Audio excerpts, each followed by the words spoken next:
Welcome to All Things Green. I'm Shelby, here with my co-host Anton to discuss a variety of topics from across the sustainability universe. Anton, how are you today? I'm pretty good. I brought in some kraut for you, Shelby. You roasted me last week. You were like, oh, I never got to try your kraut. Or your pickles. Me. Well, here's your kraut, Shelby. I seasoned it with a little bit of salt and pepper for you. Okay. I gave it a nice rinse because it was pretty sour coming right out of that stone crock. You kept warning me about that, but I gotta tell you, I like sour, and I like sauerkraut, so I'm excited to try it. Okay, tell me about how you made this, and then I'll tell you how I feel about it. I got Grandma's old, cabbage shredder. And I cut the cabbages in half, and I just shred it on the cutting board. And then I put it in a stone crock, mix it with salt water, and just put a giant rock on it to keep it beneath the water, the brine. This is really good. Is it good? It's really good. Yes, here we go. Okay, hold on. I got to do another bite, and then you can have a bite. I think that's a real silver fork, too. Well, we're not into plastic forks here. Yeah, no. Silver only. Silver only, actually, yeah. If you don't have a silver fork, you should stop eating kraut. It's not allowed. Exactly. Yeah, so what do you think? Can we get some good chewing noises in the mic? Yeah, here's a warning for anyone who doesn't like chewing noises. It's about to happen. Trigger warning. Crunchy, yellow, sauerkraut. That's what it's all about. My grandma complimented me on this. If you guys want to follow me on TikTok, you can see all of my sauerkraut recipes. It's really, really good. It's definitely salty and peppery. Yeah, I put a lot, and that's not the fault of the crock. That's me going crazy earlier today, just. Oh, with your seasoning? Yeah. No, it's really good. I can't believe that you make this from home, and I'm gonna need you to get a jar for me. I don't know if I'm gonna be able to stop. I mean, I got like 20 pounds of kraut at home, so if you need some, I can hook you up. All right, let me taste. You're making me jealous. But Shelby, another thing that I brought in was actually some pickles. And I know you're not as much of a fan of pickles, but I'm not really a pickle person. I love cabbage. I learned to love it when I was living in South Korea because of kimchi. Before that, I really wasn't a kraut person. I even lived in Germany as a kid, and sauerkraut was everywhere, and I just didn't really eat it. But I learned to love kimchi, and so now I like kraut. But I got to tell you, I've never met a pickle that I liked. At least not like a pickle made of cucumber. I like pickled things, pickled carrots, pickled onions, eggs, absolutely. But a cucumber pickle. So tell me about the pickles that I'm about to receive. Oh, it's heavy. So this is our jar of pickles here, right? This was very similar to the sauerkraut. This is an actual lacto fermentation type of pickle. So there's no vinegar in here. I just took a salt brine, some garlic, some fresh dill, some onions, and I threw them in a crock, and I put a plate on top and a weight to keep the pickles underneath the water. So we're just going to... do you smell that? I don't want to. The fresh dill. I mean, I'm so impressed by you, and I don't want you to take it personally. I just don't want to do this. Okay. Matt, how about you come and try a pickle then? Because Shelby's going to wimp out probably. Yeah, Pickle man. Matt the pickle man. For anyone who can't see this, Matt's our cameraman. I'm going to try one with you. Okay.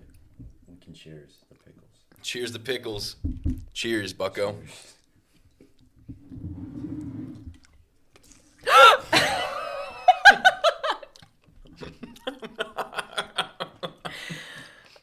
For anyone just listening, Anton's pickle emitted some liquid. Yeah.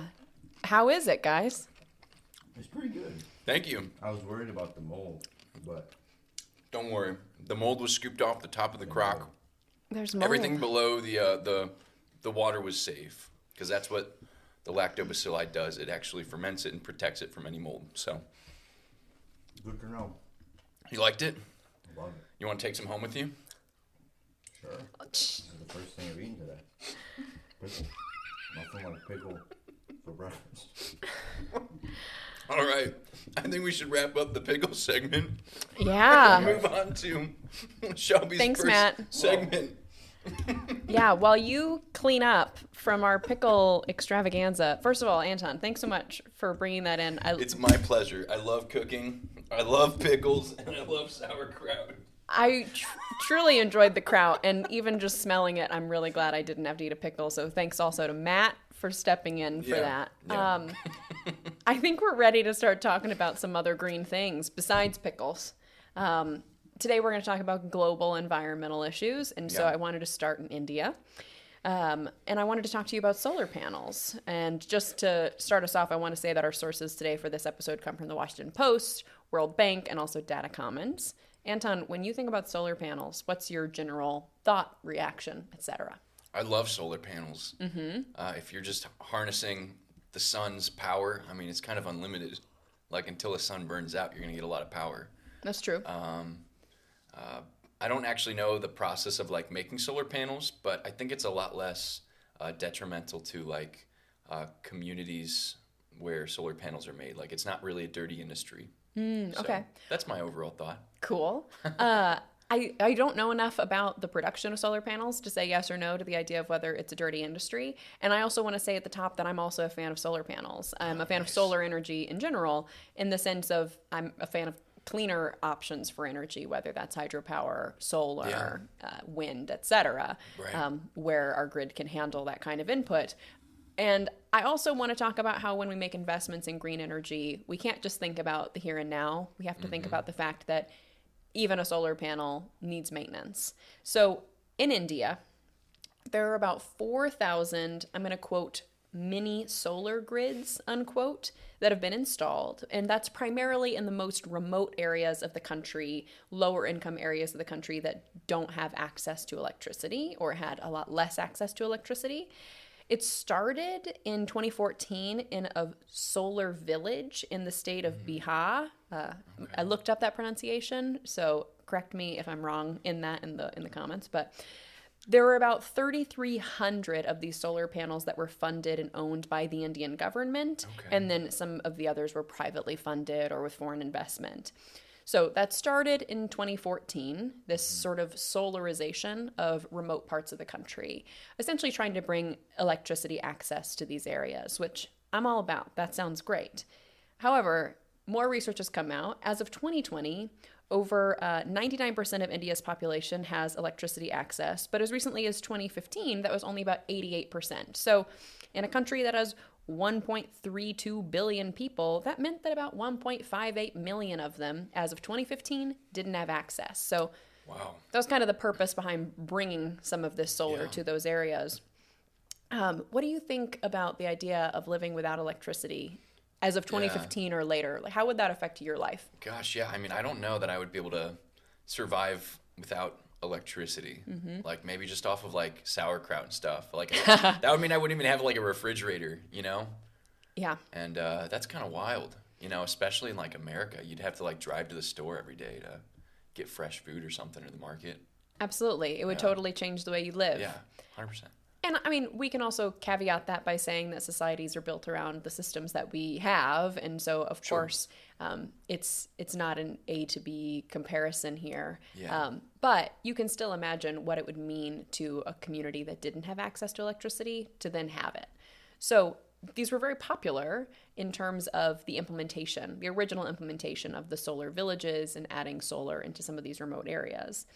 But solar systems take time and money and manpower to maintain. And about 95% of the 4,000 that were installed are now defunct. Oh my gosh. That's a big percentage, right? Yeah, that's like nearly all of them. Yeah. Those solar sheds in Bihar were reportedly turned into a cattle shed by the year 2021. Remember, those were installed in 2014, so not even 10 years later. They were being used for quite different things. And about half of those solar connections were defunct within the first 2 years. Wow. Yeah. The panels actually still produce some electricity. They just are not able to store or distribute that electricity because essentially the energy grid can't handle it, or it's not been maintained in a way that energy can be stored. So it's not really accomplishing the goals that these solar grids were supposed to do, to bring true electricity access to these communities. Instead, the Washington Post article that I was reading showed pictures of people using it to charge their cell phones. Wow. Which is I mean, better than nothing, right? Better than just a. But yeah, that's still sad. You invest all that money in infrastructure, and you just got people like walking up to charge their phones or something. Yeah, and I mean, listen, I'm sure in some of those communities, the cell phone is the lifeline of a family. Like that's probably the place that you can get access to other people, to the internet, for example. Right about that. Yeah. I'd need to do more research to say with certainty, but I know that can be the case here in the U.S. of families whose like smart computer is really their smartphone. Yeah.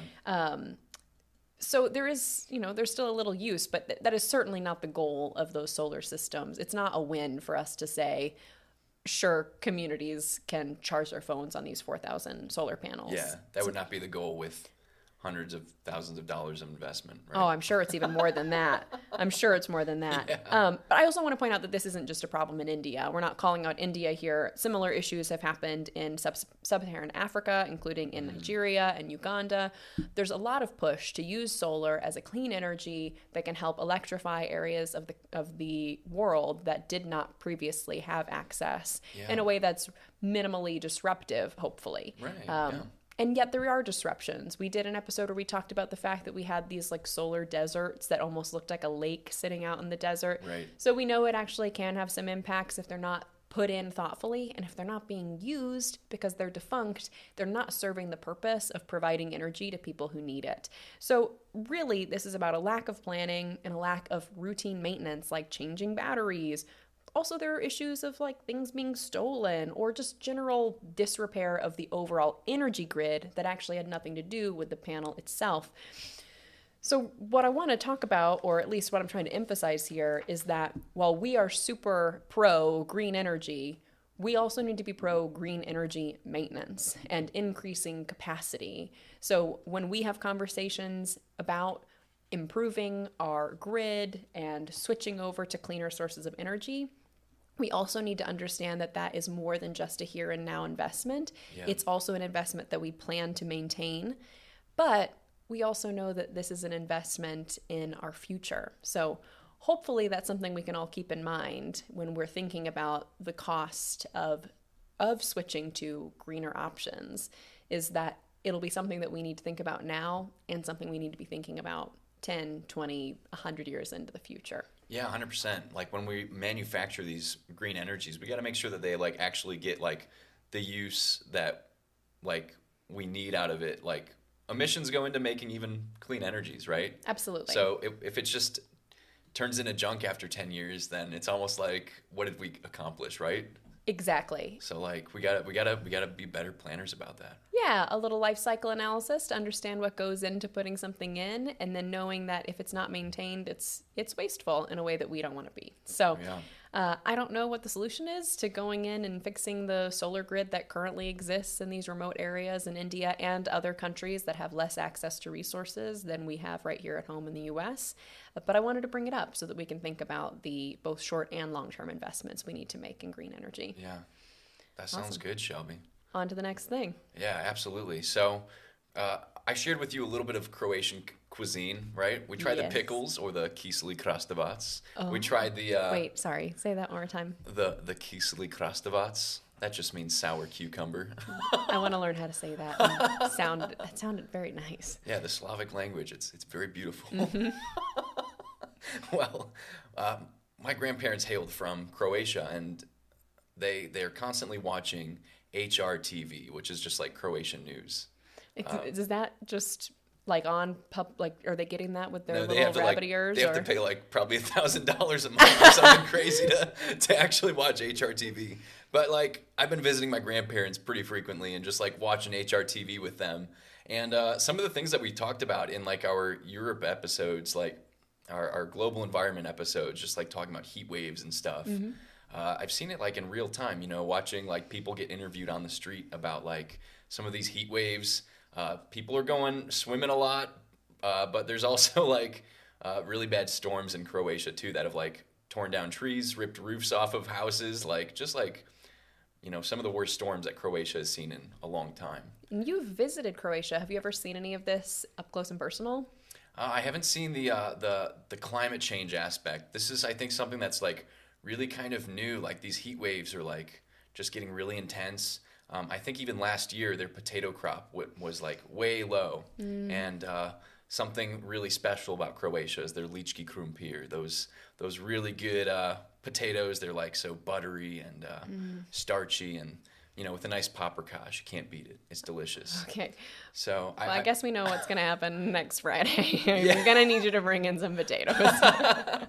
But the reason why I wanted to talk about this is we've talked a lot about maybe the economy being affected by like climate change, right? We've talked about olive oil being a higher price because olives are falling off the trees and stuff.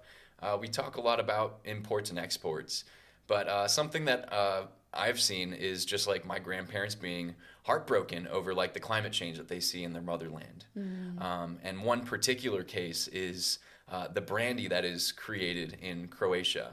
Now, Croatia is like famous for its brandy, and a brandy is just like an alcoholic spirit. It's made from plums, apricots. It could be pears. It could be figs. It could be quince. The list goes on and on. But Croatia is like, they're really good at producing like just all kinds of fruits, and they have so much in surplus that they often will just distill it down into rakia or brandy. And so this is like a really big cultural cornerstone for Croatians. There's a shot, every morning and every night. I'm sorry, do you start your day with brandy in Croatia? I don't. I wish I did. My grandpa still does, and he's 84, so. I like to hear it. Sounds like it's the key to a long, healthy life. Yeah, I think it might be. I don't know. But I think as we talk about climate change, we're losing out on, some of these monetary, like tangible goods and services, but also it's kind of disappointing to see like a livelihood kind of erode away because of climate change as well. Yeah, whole cultural elements. Yeah. And so I don't know if we have anything like that here in the United States that we could maybe do an apples to apples comparison. Maybe more like oranges to oranges. Oh, yeah, oranges to oranges. We are oranges. They're struggling. Citrus is struggling. So yeah, absolutely. I mean, until it gets hot enough in Ohio that we can just start growing oranges up here, maybe we're not that far off from that. But yeah, exactly. But even if it was like I don't know, the dairy industry in the Midwest, like if we were suddenly not able to like have our gallons of milk or something like that, that would be maybe some type of equivalent to what they're experiencing in Croatia. Yeah, and I gotta say I do love cheese. I know we've talked about the importance of plant-based diets and their effects on the environment. Working on it, but God, I love cheese. It would culturally wreck me to lose cheese. I'm curious, do your grandparents talk about it in terms of climate change, or are they more like, oh, this crazy world? Like, are they thinking about it the way that you and I are talk about it? Yeah, I don't know if they see it as existential. Like, they're probably in their last few years of life, and so they're just like, oh man, like, what is this world coming to? Like, and I'm like, yeah, Grandma, that's climate change. It's not good. She's like, I don't know anymore. Like, I don't know. She kind of just waves it off like, I'm going to be dead in a few years anyways, but like... Bold statement. Yeah, bold statement, right? Yeah, pretty wild, those crows. But yeah, I think a lot of Croatians recognize like the problem of climate change, but as we know, it takes all of us. It takes U.S., it takes China, it takes every country to cut down on emissions to prevent the heating of the planet and climate change. So absolutely. Anyways, I just wanted to maybe soapbox for a little bit because I'm gonna really miss my Schlevovitz, that plum brandy. That's really good. Those plums are just falling off the trees. Visiting Croatia, I've seen some cool wildlife, including seals, sea otters, but I have never seen a walrus, Shelby. I was curious if you could tell me a little bit about some walruses in our next segment. Absolutely, I can. Let's move on to talking about walruses. There are a couple sources for what I'm going to talk about today. One is a documentary short film called Haulout, and one is an article from Inside Climate News. Also some of the marine wildlife conservation. So I watch, fun fact, every year I watch all of the Oscar-nominated short films. Every year they come out with their list. There's live action films, there are animated films, and there are documentary films. And they're all shorts, things that are probably 20 minutes or shorter. I'm not sure if there's a parameter that you have to hit there. And a lot of times the local indie theaters will play them all back to back to back. So That's cool. it's one of my favorite things. My husband and I have been doing it for a few years, and it gives me a chance to see the films that are a little less talked about at the Oscars. Makes me feel smart when the Oscars roll around. That's fun. It is fun. And it also has shown me a couple of themes that are starting to pop up as far as what is in the general consciousness, what themes are coming to the top of our media. And so there was a film last year in the animated category called Ice Merchants that stood out to me, partially because it was very beautiful and about family, but it was also a little bit about climate change because it was about this family of people who essentially collected and sold ice, and they live up in like the ice caps of a mountain, and then how does that affect their livelihood? But the one that stuck with me more was in the documentary category, and it was this 2022 film called Haulout. It's about a marine biologist who studies Pacific walruses. So I want to talk a little bit about walruses, the way that climate change is affecting them, and then also how we're talking about this sort of in media. So I want to start by asking you, when you think about walruses, what comes to mind for you? What's the walrus vibe in the Anton brain? The walrus vibe? Man, I'm thinking of like a big blubbery like mustache, you know? Oh, yeah. You know, like the big oh. Yes, absolutely. You nailed it. We don't have to talk about them anymore. Clearly you are a walrus. So Pacific walruses are actually their own like subspecies of walrus. There's all sorts of different kinds. Pacific walruses live and migrate in the area of the Pacific Ocean that's kind of between Russia and Alaska in several different seas that I may or may not pronounce correctly. The Bering, the Chukchi, the Laptev, and the East Siberian Seas. Wow. So it's probably kind of cold up there, yeah? Very cold, and that's absolutely part of their livelihood. So Pacific walruses need to come out of the ocean and use sea ice to be able to have a place to go. They are marine mammals, so they can't live in the water forever. They gotta like rest and like... They gotta rest. Sometimes they're eating from land. I mean, they're also eating fish and things like that. Okay, yeah. Actually, they were up for candidacy under the Endangered Species Act, but in 2017, their comprehensive review said, no, they're fine. They're not endangered.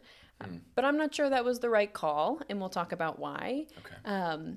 They are definitely at risk for population decline because of the loss of sea ice.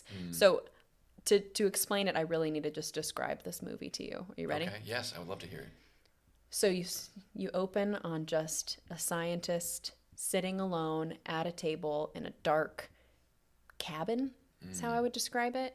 It kind of feels eerie, like a horror movie. Oh, man. You're sort of watching him go through his day, drinking coffee, taking notes. Yeah. And then you hear this sound. It sounds exactly like what you just did earlier. No way, did it? It's a little bit like longer and dronier, more like a foghorn. And so genuinely, like I'm watching this movie and I don't know that it's going to be about Pacific walruses. Okay, gotcha. And I know it's a documentary, so I know it's probably not a horror film. And yet that sound sounded so scary. And then it sort of jump cuts so that you see this ginormous Pacific walrus essentially with its head inside of his little cabin, like coming through the window. Yeah, it is a wonderful film. We will link it. You can watch it for free on YouTube. It's like 22 minutes long, so you can get the full impact.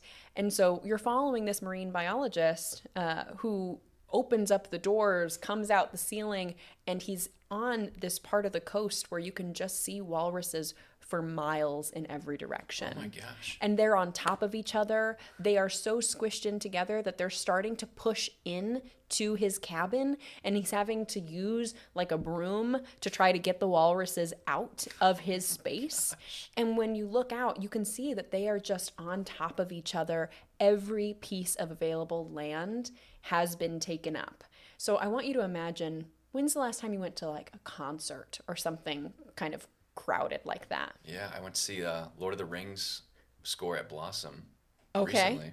That was pretty crowded. Pretty crowded? Yeah. Was there any moment where you were among people and thought like there was a sense of panic or just this feeling of being enclosed? Yeah, or like, I don't know, like all these people are here, I'm going to get sick, you know what I mean? Yeah. Yes. Yeah. I want you to imagine that, but you're also 1,000 pounds and you don't have feet or legs, and like you can't communicate in the same way. The walruses have to come out on the coast because there's so little sea ice for them to be able to come out and rest on. And what that means is that they're packed in so tightly that it causes issues because some of them aren't going to make it. They're not going to be able to get access to the land. Others are squished in so close that they're stampeding each other. It's like crowd crush. Wow. And so literally they die because they're just being lain on top of by other walruses. Especially the young ones are much more likely, and so you're killing off like part of the next generation. Or even if they're not being squished, they get separated from their mothers, and so they can't nurse, and they don't have the guidance of the mother walrus to teach the young walrus how to live their life. And so it's just, the movie's like kind of devastating because you see all the walruses come up on land, and then you also see the outcome when they finally go back in the water of how many walrus carcasses are just laying along the beach. That's really sad. It's horrible. They also are then like at risk, even if they haven't died, of just being eaten by like polar bears, especially the little ones. And so really what I'm trying to say is that climate change is impacting not just our day-to-day life, but of course all the creatures that inhabit the earth. And this just broke my heart to see, but this also wasn't an American-made film. This was an international film. And I was heartened through the sadness of watching this to see that it was part of consciousness across the globe, that shows like this and The Ice Merchants, as I mentioned earlier, were being played at the Oscars as examples of the top films of the year. I'm happy to see that climate change is part of the global conversation and our sort of consciousness, the things that we think are important, especially when we think about this area of the world that you associate with being cold. You think about ice, but it's melting, and it's going to impact species, and that'll also impact us. So I had to share that with you. Sorry it was a little sad, but it's all right. I want you and any of our listeners to watch it because I think it's really well done and moving, and just a reminder of the things that we'll lose if we don't take control of the situation. Yeah, absolutely. I love wildlife. I'm a lover of animals, so breaks my heart to hear that, but we just gotta keep fighting for what's true. Yeah, I think so too. Well, we'll let everyone know where they can watch that film, but do you want to let everyone know how they can keep up to date with us? Absolutely. If you'd like to stay connected to us, be sure to follow us on Instagram and TikTok at One Planet Media. That's ONE1. And if you'd like to rewatch full episodes, check out our YouTube channel, All Things Green Show. You can find all of our sources from today's episode in our show notes. We'll be back at the same time next week to bring you more news. Thank you for being a part of the global sustainability movement.